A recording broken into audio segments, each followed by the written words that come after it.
For centuries, scholars have claimed the Emerald Tablet is 3,000 years old, an ancient formula for immortality passed down from Egyptian gods themselves. There's just one problem: it's a complete myth. The truth is far more intriguing, more complex, and ultimately reveals something even more fascinating about human nature and our desperate hunger to unlock the secrets of eternal life.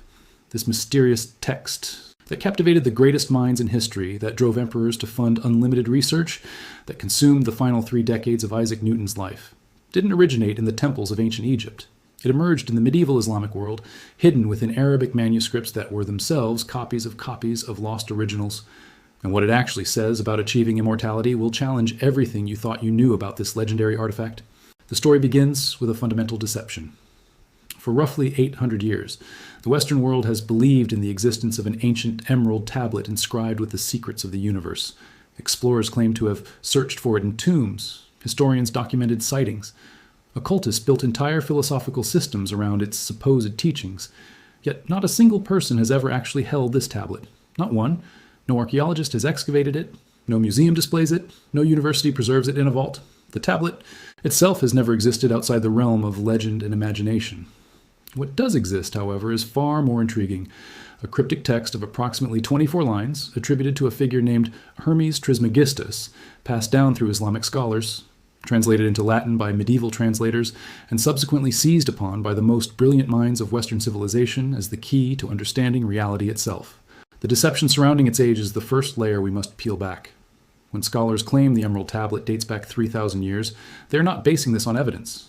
They are perpetuating a myth that has been repeated so often it has calcified into assumed truth. The earliest reliable version of this text appears in an Arabic manuscript from the 8th or 9th century. This is the document we can actually trace, verify, and study. 800 AD, not 3000 BC. The gap between these dates is not a minor discrepancy. It represents the entire span of Western civilization. Everything between the supposed ancient Egyptian origin and the medieval Islamic text is pure conjecture, unfounded legend, and wishful thinking. The Islamic scholars who first preserved this text understood something critical that modern interpreters have forgotten. When they compiled the Emerald Tablet into their works, they accompanied it with frame stories explaining its discovery. These were not presented as historical fact. These were narrative devices, spiritual allegories, and philosophical thought experiments. According to one version, the tablet was discovered in a caved tomb beneath the statue of Hermes in Tyana, clutched in the hands of a corpse believed to be Hermes Trismegistus himself.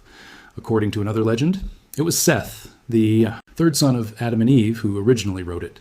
Others claimed it was once held within the Ark of the Covenant. Some even proposed that the source was the mythical city of Atlantis.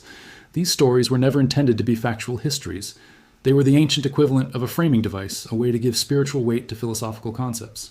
The actual historical record tells a different story altogether. The figure known as Hermes Trismegistus never existed as a historical person. This was a syncretic deity, a composite creation combining aspects of the Greek god Hermes and the Egyptian god Thoth. When Islamic scholars encountered Greek philosophical texts about Hermeticism, they did not receive them from the distant past. They received them from the Hellenistic period of the Mediterranean, the era when Greek thought had mixed with Egyptian, religion, and philosophy. The texts they were working with were themselves already centuries old, already removed from any supposed original source. What they then did was remarkable. They preserved these ideas, they commented upon them, they integrated them into their own philosophical frameworks. And in doing so, they created the versions that would eventually make their way to medieval Europe. The path from Arabic to European consciousness took centuries to complete. Around the 12th century, Latin translators became fascinated with these Arabic philosophical texts. The Islamic scholars had preserved Greek wisdom that had largely been lost in the Christian West during the early medieval period.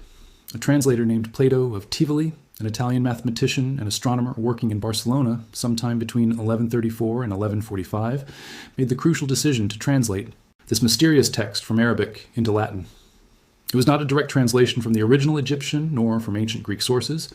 It was a translation of a copy of an interpretation of ideas that had been transmitted, preserved, commented upon, and modified across multiple languages and centuries. This is critical to understand. By the time the Emerald Tablet reached Europe, it had been filtered through so many layers of transmission that claiming it as an ancient Egyptian document is fundamentally misleading. Yet this is precisely what happened.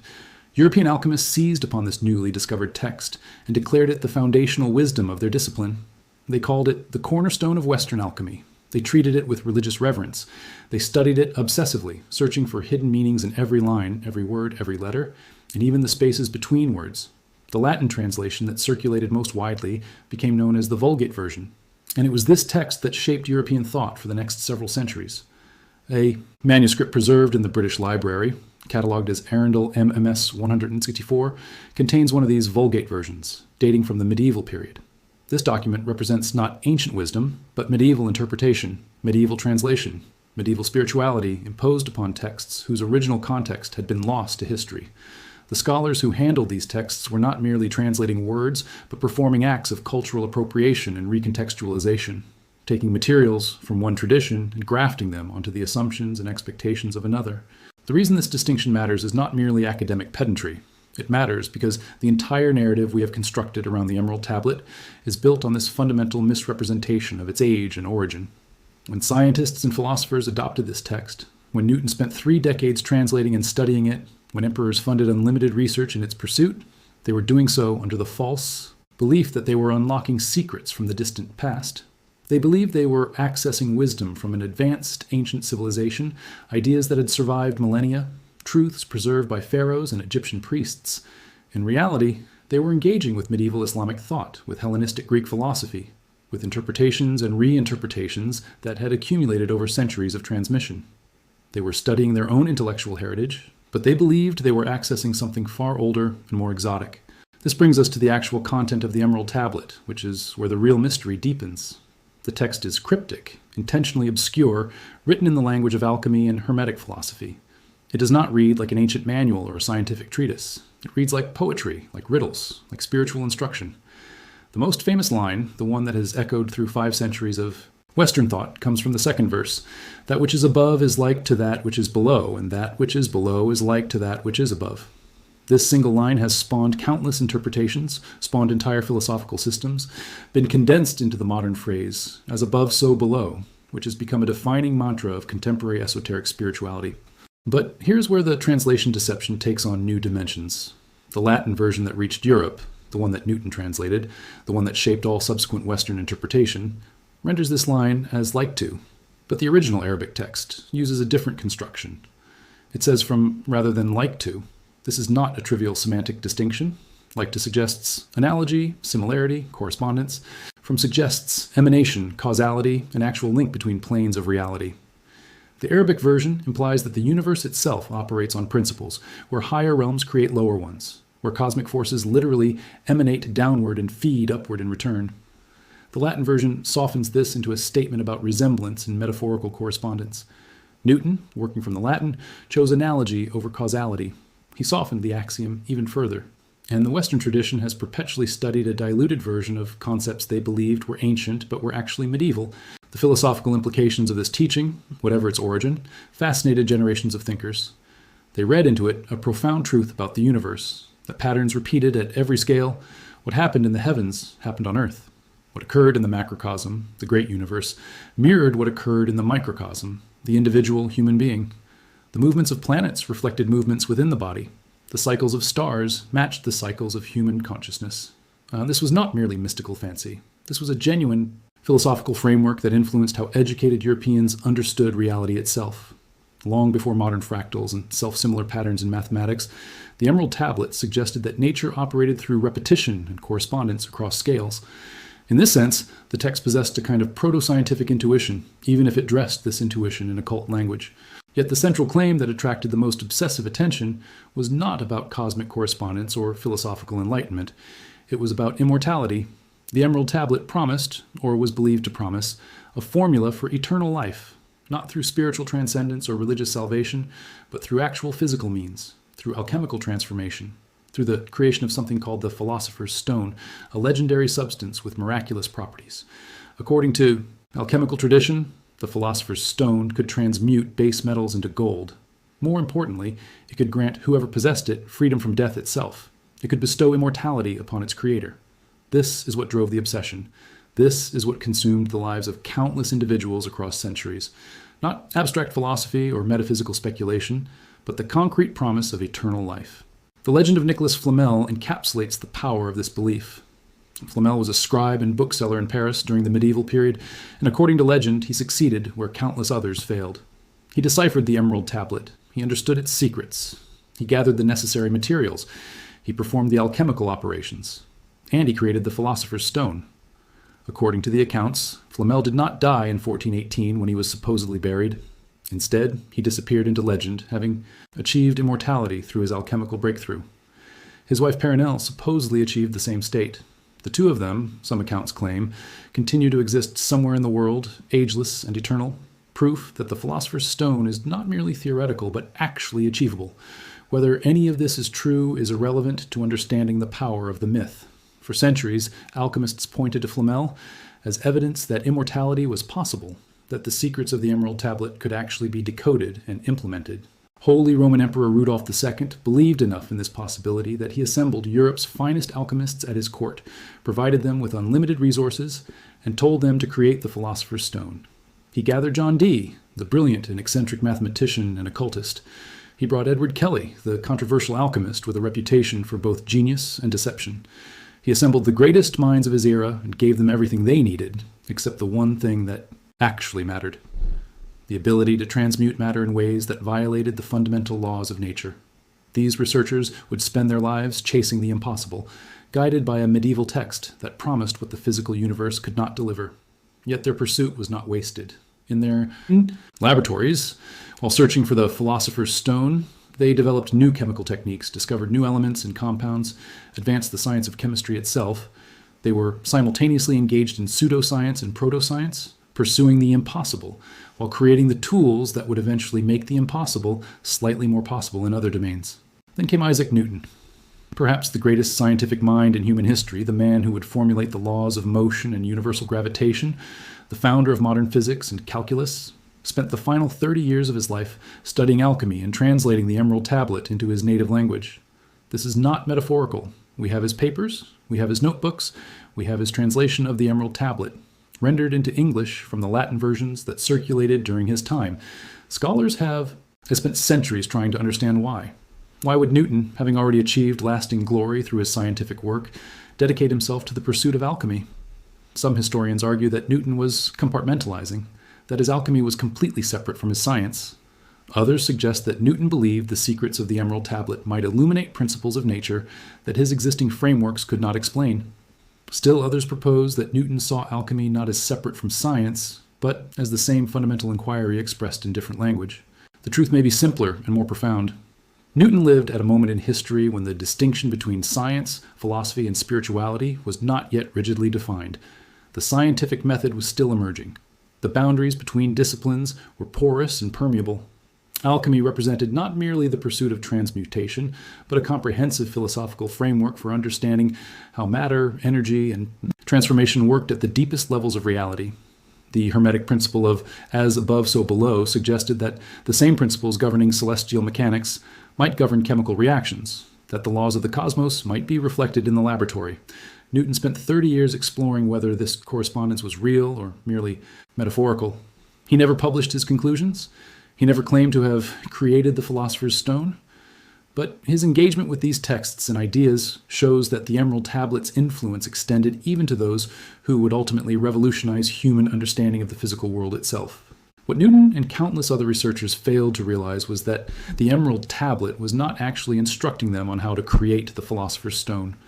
The text is too vague, too metaphorical, too obscured in symbolic language to constitute actual instructions for chemical processes. What it does accomplish is far subtler and ultimately more meaningful. It proposes a philosophical framework for understanding reality, and it promises that understanding this framework will grant mastery over transformation. The actual recipes for creating the Philosopher's Stone came not from the Emerald Tablet itself, but from later texts like the Book of Aquarius, medieval compilations that purported to contain the actual procedural steps. These texts claimed that the process required only simple household ingredients, that anyone could potentially succeed, but that the operation might take anywhere from 3 to 100 years to complete.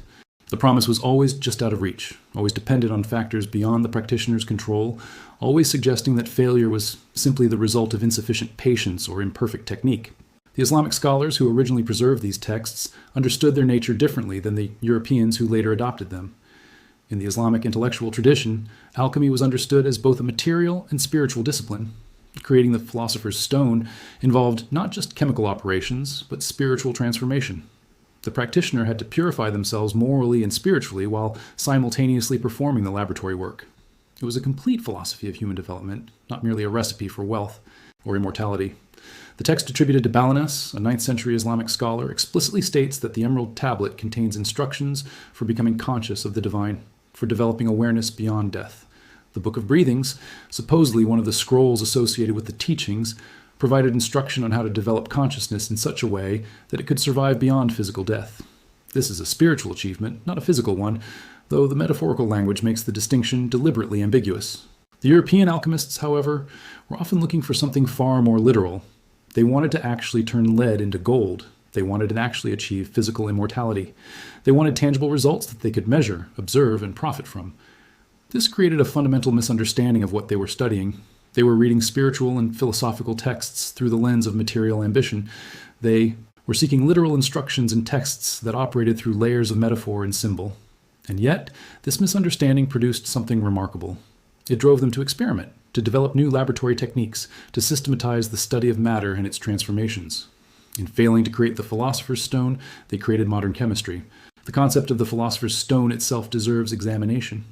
In alchemical thought, it represented the perfected form of matter, the final result of the great work. It was described as having the color of blood, appearing like rubies or garnets. It was supposed to be an incredibly small substance, a single grain of which could transmute thousands of times its weight in base metal. It could heal all diseases. It could grant immortality. It was the end product of a series of operations performed on matter, operations that had both physical and spiritual dimensions. But the Philosopher's Stone also represented something intangible, the perfected consciousness, the enlightened mind, the soul that had achieved unity with the divine. In the alchemical framework, making gold was never just about making gold. Transmuting lead into gold was a metaphor for transmuting the base human consciousness into something refined, perfected, divine.